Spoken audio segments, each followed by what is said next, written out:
The permanent underclass is coming. What does that mean? That means that anyone who is not part of AI intricately in their business, in their life, is going to be left behind. It's impossible for it not to happen. And I don't want to get into the details of how it will happen, but if you're watching this, you probably are already there with me. You probably already know that there's going to be a permanent underclass. So I'm going to assume that going forward. I'm going to assume that you're someone who's already bought into that idea, and I'm also going to assume that you want to make it. You want to prevent being part of the permanent underclass. You want to move on and get ingrained into AI, get involved with agentic coding. Some people call it vibe coding. And here's how you can stick with it without getting into burnout. Because what happens with a lot of people is they start to get into AI and it's just so overwhelming because it changes so fast. I'm talking about, it used to be where there was a huge update once a month. Then it was like every 2 weeks, then every week. Now it's daily, sometimes multiple times a day. And the only thing that you can do is stick with it.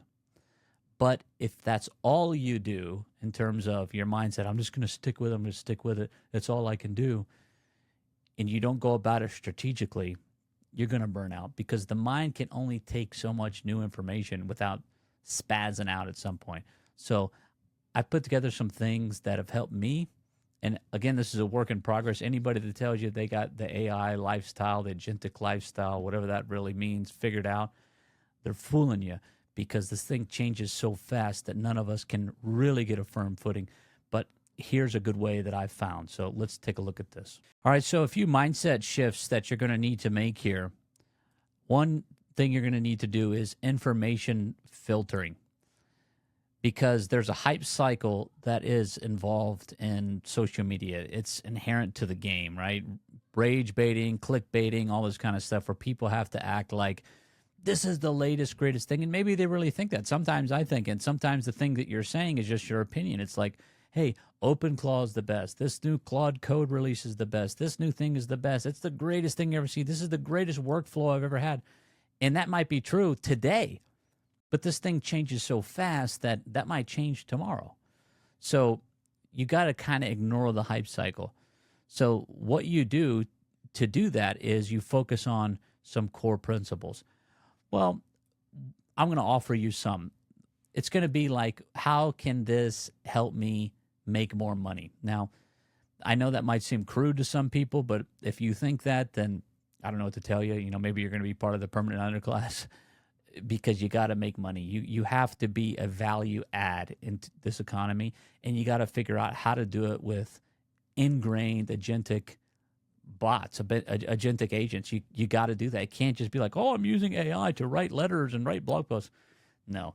I mean, you got to have bots, and soon these bots will probably be humanoids. Elon says that there's going to be more humanoid robots than there will be people. So these bots that we're having today, it's sort of like we're cultivating the soul of the bots to one day be humanoid bots. So the bots that you have today will have bodies in the future. Well, the core principle is like, how can I take this to make more money? How can I monetize this? So the core principle has to be direct application. And that's going to come down to you using a little bit of creativity just by messing up. So you have to have a commitment to messing up. And I know that that might be a little reverse psychology, but it's true because no one really has the perfect workflow because it changes too fast.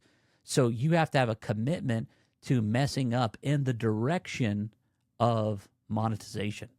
So it's like, how can I stumble into monetization through using AI? If it's just like an AI that's not related to monetization, like, oh, this is this or this is that. I mean, could be 1,000 different examples, but just people do cool things, maybe with video or music. And I do some of those things too. I do it for fun. But your main focus has to be on monetization, a direct contribution that you can make to the economy. And the way that you're going to do that is by messing up your way into it. Because that just means iteration, trial and error. Curate high quality sources. So what does that mean? Well, I can tell you for me, that would be being subscribed to some of content creators who are serious. They're not just hypey. I can appreciate some hype. I know that you need to use it. I know that it's required to get attention. And so content creators use it, and I'm not against it. I'm for it. But if that's all they are is hype, if that's all they are is latest releases, then I would rather go straight to the source, which is like Anthropic or OpenAI or NVIDIA or some other company. I'm just going to go look at their social media posts and subscribe to it myself. I don't need to have an interpretation of that. Usually, sometimes the stuff is like, well, what does that mean? And then I can go around to some secondhand sources and see how they're applying it. And then I apply it, right? But I don't need an interpretation on everything. So first I'm going to go to the source, and then I'm going to see what some secondhand sources, some sober people are doing, not just hype guys. Again, not against hype, but if all it is hype, then I'm going to skip that. So you need to curate a handful of quality sources. I recommend some actual sources, not just secondhand sources. And then the secondhand sources are people who are serious. They're serious-minded, and they're serious in the way of monetization. And the reason you want to do that is because you want to reduce cognitive load. You want to reduce it because the mind can only process so much because you have other things going on in your life, right? It's not just AI.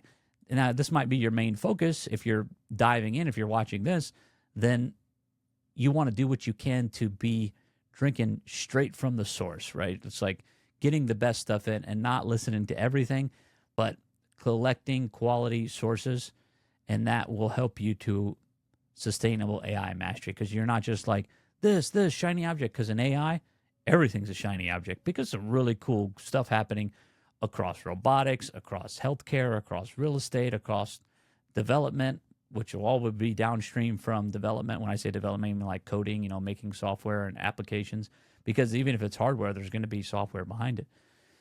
So at the end of the day, the upstream is the developers. And nowadays with agentic coding, vibe coding, everyone can be a developer, really, if you're committed to it.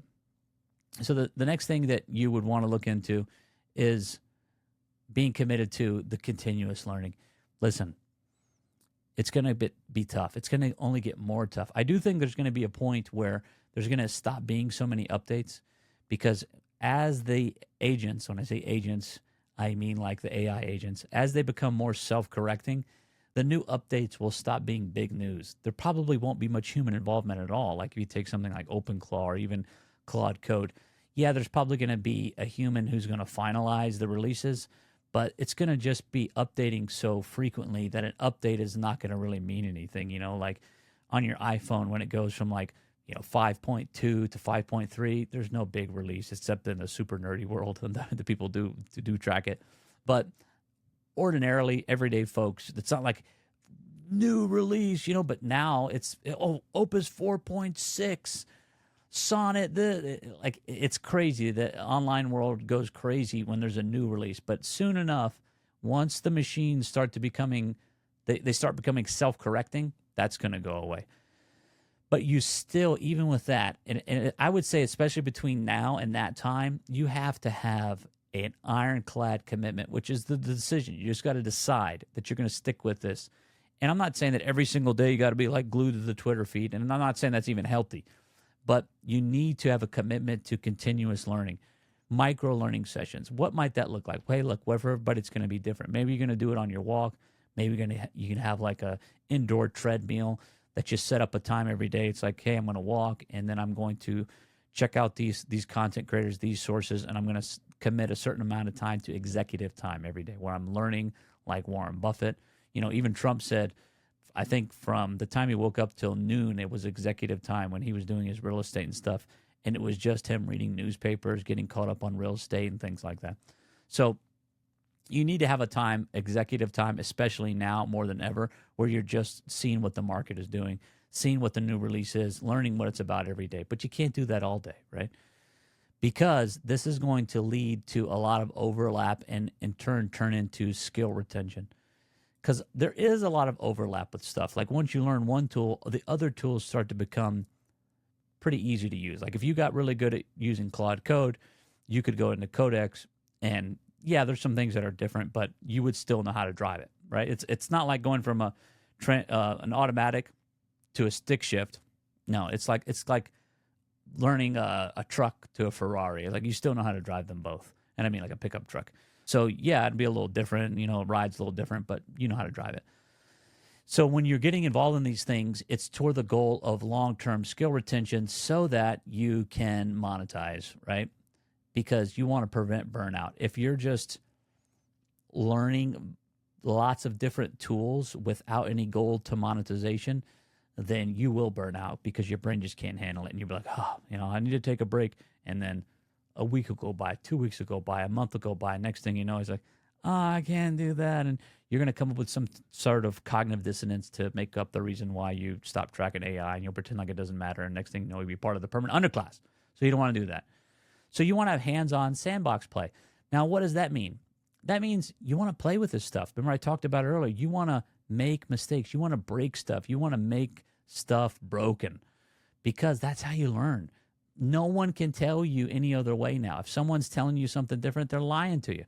The only way that you're going to fail is to win is to fail forward.